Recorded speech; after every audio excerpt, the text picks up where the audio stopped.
प्रभास्वकृतौ वन्दे भगवन्तौ पुनः पुनः ईश्वरः गुरुरात्मेति मूर्तिभेदविभागिने व्योमवद्व्याप्तदेहाय दक्षिणामूर्तये नमः। तो एक बार श्लोक को उच्चारण कर लें। जी मैं दोहा। जो स्वप्न नित्य प्रकाश विभु नाम रूपाधार मति न लखै जिनमति लखै सो मैं सुत अपार। ये कल हो गया था ना, इसका एक बार शाब्दिक तक चल रहा है। जी महाराज, तो हमने विचार लिया जी, कुछ चल रहा है जो आगे जहां तक पहुंचे हैं उससे आगे चल ये प्रश्न बना था हमारे। हाँ, तो ये कहते हैं जो शुद्ध है, जो अपार है, उक्त ब्रह्म के लक्षण की पद कृत को दिखा गए हैं। पद कृत का मतलब होता है भी अकेले अकेले पद का अर्थ कर जी दिखाएंगे। इसमें शंका समाधान लक्षण जो हमने किया ना ब्रह्म का, जी जी, उसमें व्याप्ति अति व्याप्ति असंभव, ये कुछ लक्षण में दोष होते हैं बाबा जी, इनको तो मालूम है आप लोग। जो लक्षण हम किसी का किया ना, लक्षण का परिभाषा जो हमने की, उस परिभाषा में कुछ दोष होते हैं। तो यदि दोष हो तो उस लक्षण को सही नहीं माना जाता, सद लक्षण परिभाषा को सही नहीं माना जाता, सद लक्षण। ये कहते ब्रह्म की आपने जो परिभाषा दी है, जो सत्य प्रकाश विभु नाम रूप आधार, इसमें कुछ दोष हो सकते हैं।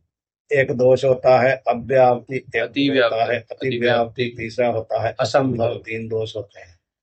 अब ये कौन सा यहाँ दिखा रहे हैं, पढ़ के चला चलेगा।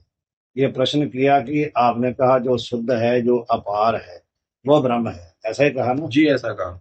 कह रहे हैं जो केवल ब्रह्म सुख है, ऐसे कहें तो विषय सुख व न्याय मत में आत्मा का आनंद गुण माने हैं, तस्में ब्रह्म के लक्षण की अति व्याप्ति हो गई है। क्योंकि आपने कहा कि ब्रह्म जो है सुख स्वरूप है।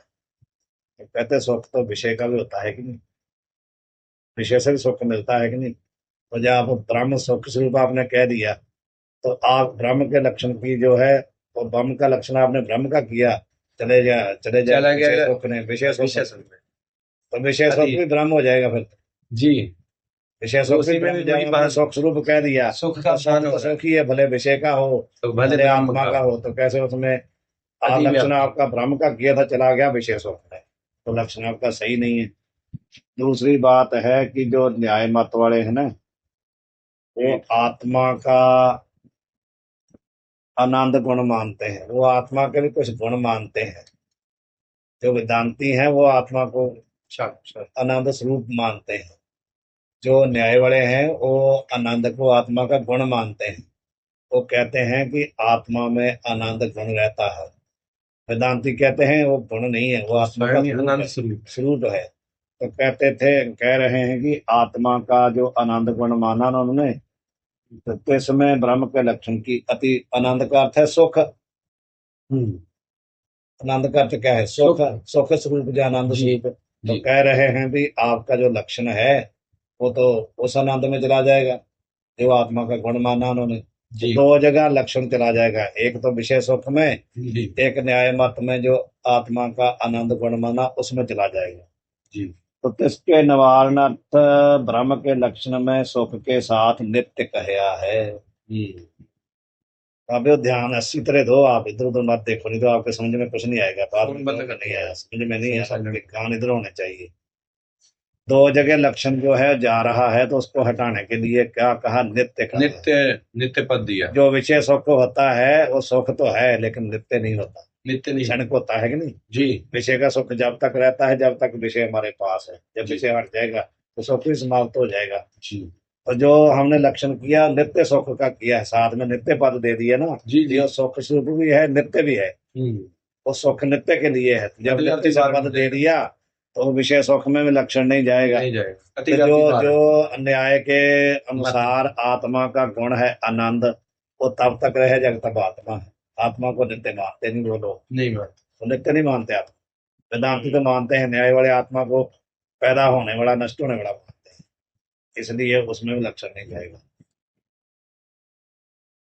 विषय आनंद अनित्य है, उसी को अब समझा रहे हैं। नैयायिक आत्मा का आनंद गुण माने हैं, सो भी अनित्य माने हैं। मानते तो हैं कि आत्मा का गुण है आनंद, पर क्या मानते हैं? अनित्य मानते हैं। इसलिए जब नित्य कह दिया लक्ष्मण उसमें नहीं, लक्ष्मण अतिव्याप्ति वारण हो जाएगा। यहाँ ब्रह्म सुख और नित्य कहया है, यहाँ पे तीनों में अति व्याप्ति नहीं। ठीक है, जो लक्षण में आपने दोष निकाला था उसकी निवृत्ति कर दी कि उसमें नहीं जाएगा। जी नहीं।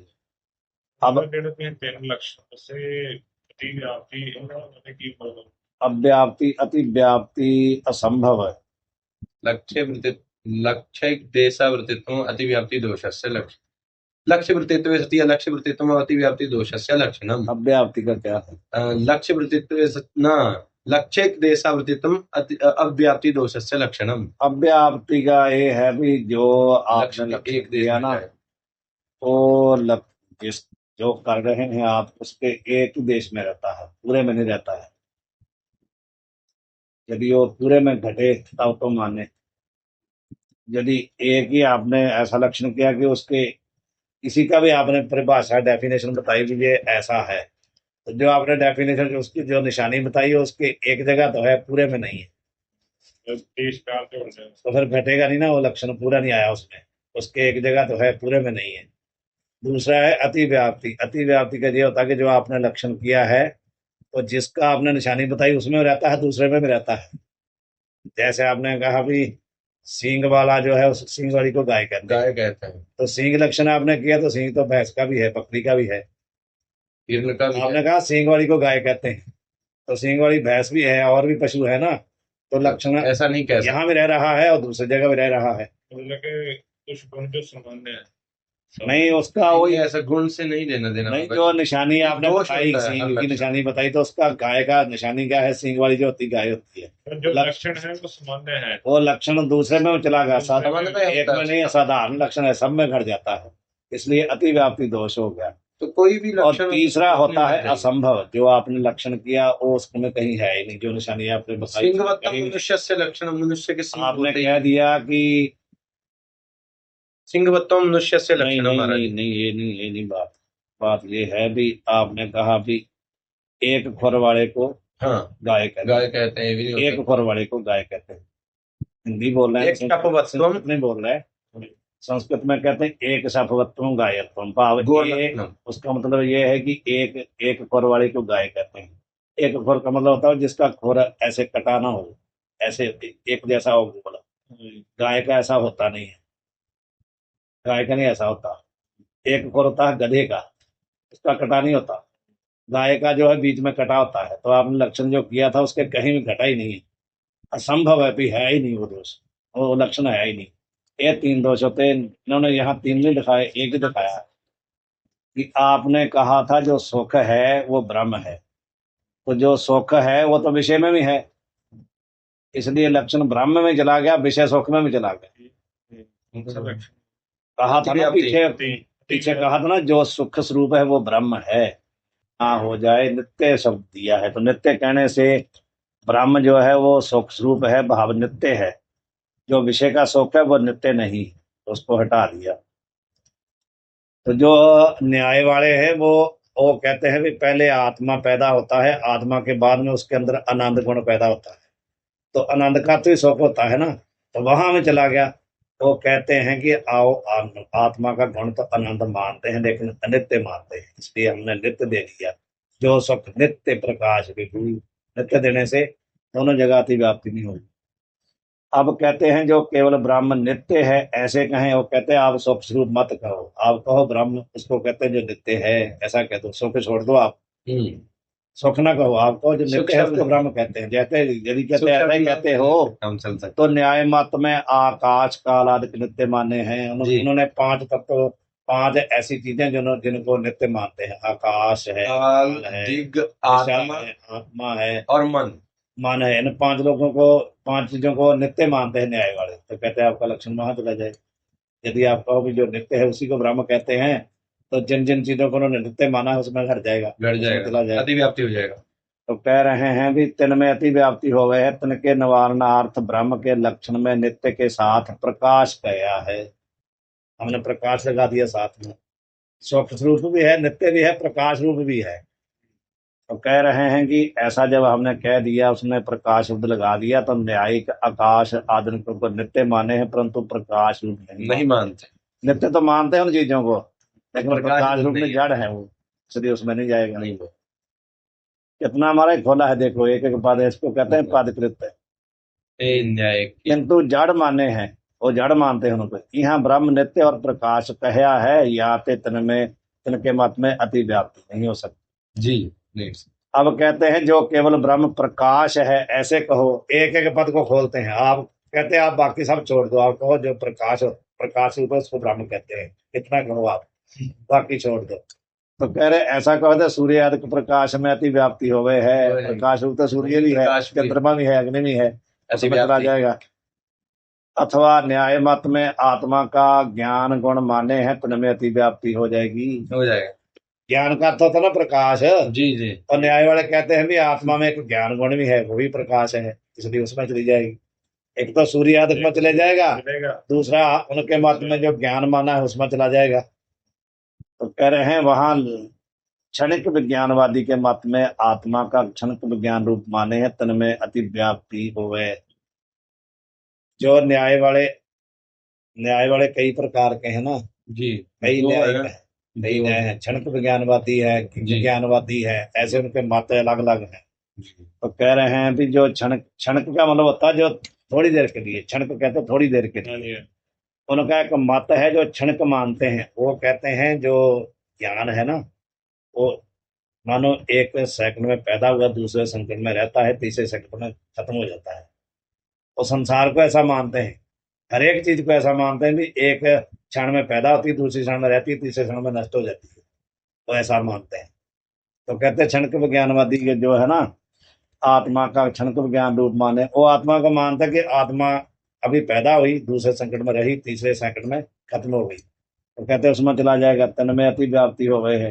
तन के निवारणार्थ ब्रह्म के लक्षण में प्रकाश के साथ विभु कहया है। कह दिया कि वो प्रकाश भी है लेकिन व्यापक भी है। व्यापक।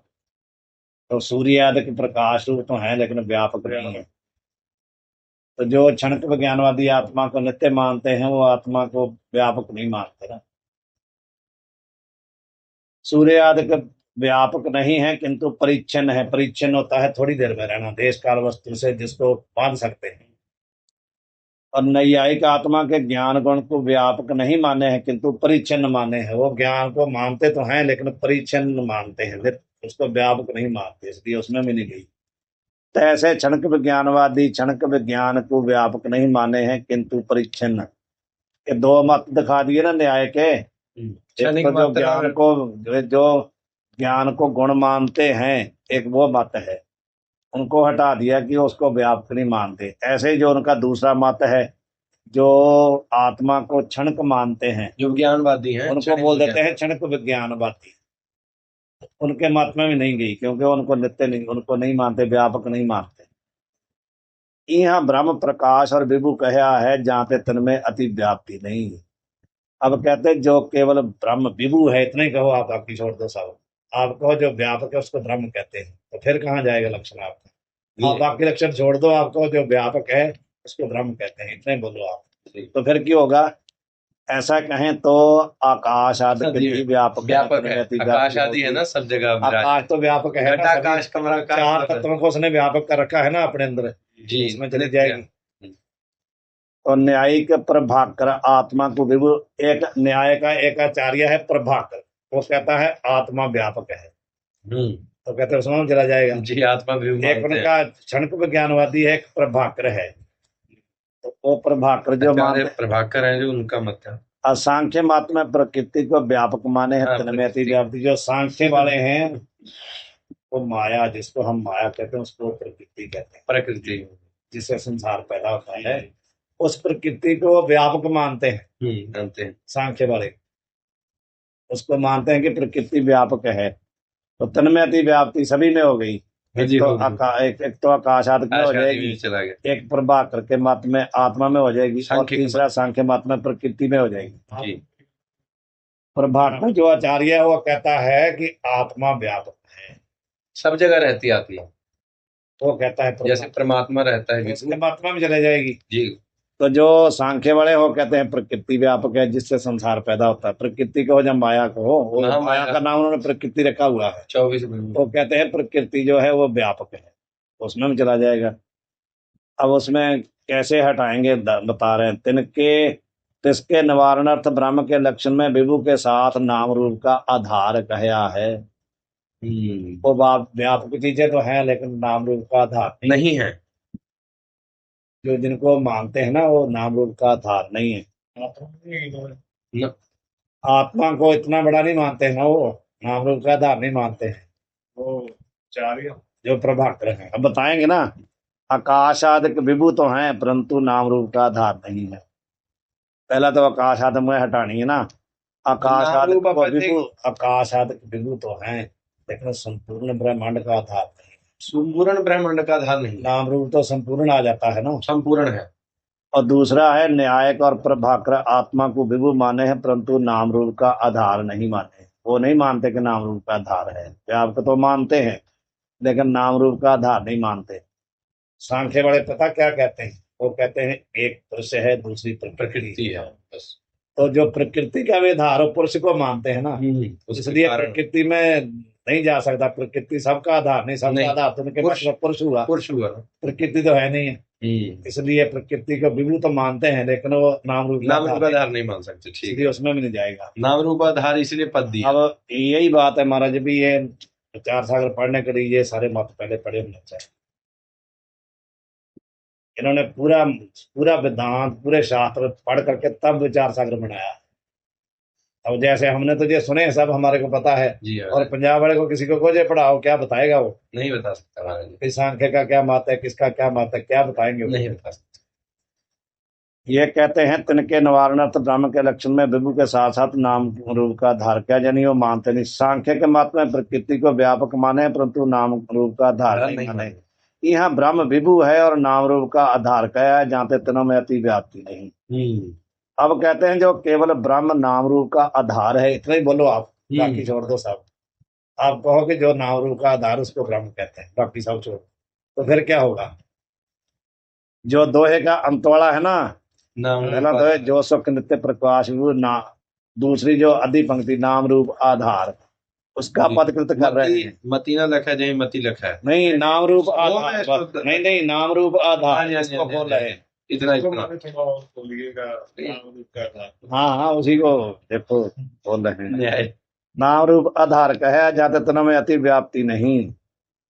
ये भी कहा भी नाम रूप का आधार नहीं ना, वो सभी जो चीजें बताई है। अब कहते हैं ये नाम रूप का आधार ही कहो तो प्रातिभाषिक सर्पाधिकरण के नाम और रूप के आधार रज्जुआदक हैं तन में अति व्याप्ति हो गए हैं। जैसे कैसे रज्जु आदि ये कहते हैं नाम रूप का आधार, आपने बोल दिया कि जो नाम रूप का आधार उसको ब्रह्म ब्रह्म कहते हैं। कहिए। जो अपने को रात्रि के समय में जैसे हम जा रहे हैं कहीं तो रास्ते में रस्सी पड़ी है, रस्सी जी रस्सी के ऊपर हमारा पाँव आ गया तो हम डर गए, जी सर पर है, डर गए ना हम लोग। जी डर गए। जिस सर्प से हम डरे हैं उसका आधार कौन है? रस्सी रस्सी रज्जु है कि नहीं? जिस सर्प से हम डरे हैं भले वो सर्प है नहीं वहां, लेकिन मौके पर तो सर्प हमारे को दिखा है ना, जी उस सर्प को बोलते हैं प्रातिभाषिक सर्प, जो है नहीं लेकिन प्रतीत हो रहा है। प्रतीत हो रहा है। तो प्रातिभाषिक जो सर्प है उसका आधार कौन है? रस्सी। रस्सी रज्जु। जैसे हम रोड पे जा रहे हैं तो एक रोड के किनारे पर एक टूटा वृक्ष खड़ा है, टूटा हुआ सूखा हुआ, टूटा नहीं सूखा हुआ है, तो लगता है कि खड़ा है, लगता है कि खड़ा है। आगे खड़ा तो कोई नहीं है लेकिन हम डरे हैं ना, उसके अंदर हमारे को आदमी दिखा है कि नहीं? जी उस आदमी का आधार कौन है? वो वृक्ष, वृक्ष उसका आधार है ना वो वृक्ष का, जिससे हम डरे हैं। ये आदमी खड़ा है, उस आदमी का आधार कौन है? वृक्ष, तो उसमें चली जाएगी। प्रतिभाषा। सर्प का आधार कौन है? रज्जु, उसमें चला जाएगा। आपने कहा जो नाम रूप का आधार होता है, क्योंकि सर्प एक नाम है ना, सर्प एक नाम है, जो उसका आकार है उसको रूप कहते हैं, बॉडी। दोनों चीजों का आधार रस्सी हुआ ना, सर्प के नाम का तो सर्प के बॉडी का रूप का दोनों का आधार रस्सी है। जिस आदमी से हम डरे हैं उसके नाम का और उसके रूप का आधार कौन है? वृक्ष है, टूटा हुआ, खड़ा हुआ, सूखा हुआ, तो उसमें चला गया ना लक्षण, दोनों में चला गया। तो तिनके उन पे कैसे जा रहा है महाराज जी? क्योंकि नाम रूप का आधार कैसे उनको मानेंगे हम लोग? नाम रूप के आधार की अतिव्याप्ति दे रहे हैं ना। जो सर्प, जिस सर्प से हमारे को डर लगा है उसका नाम सर्प है कि नहीं?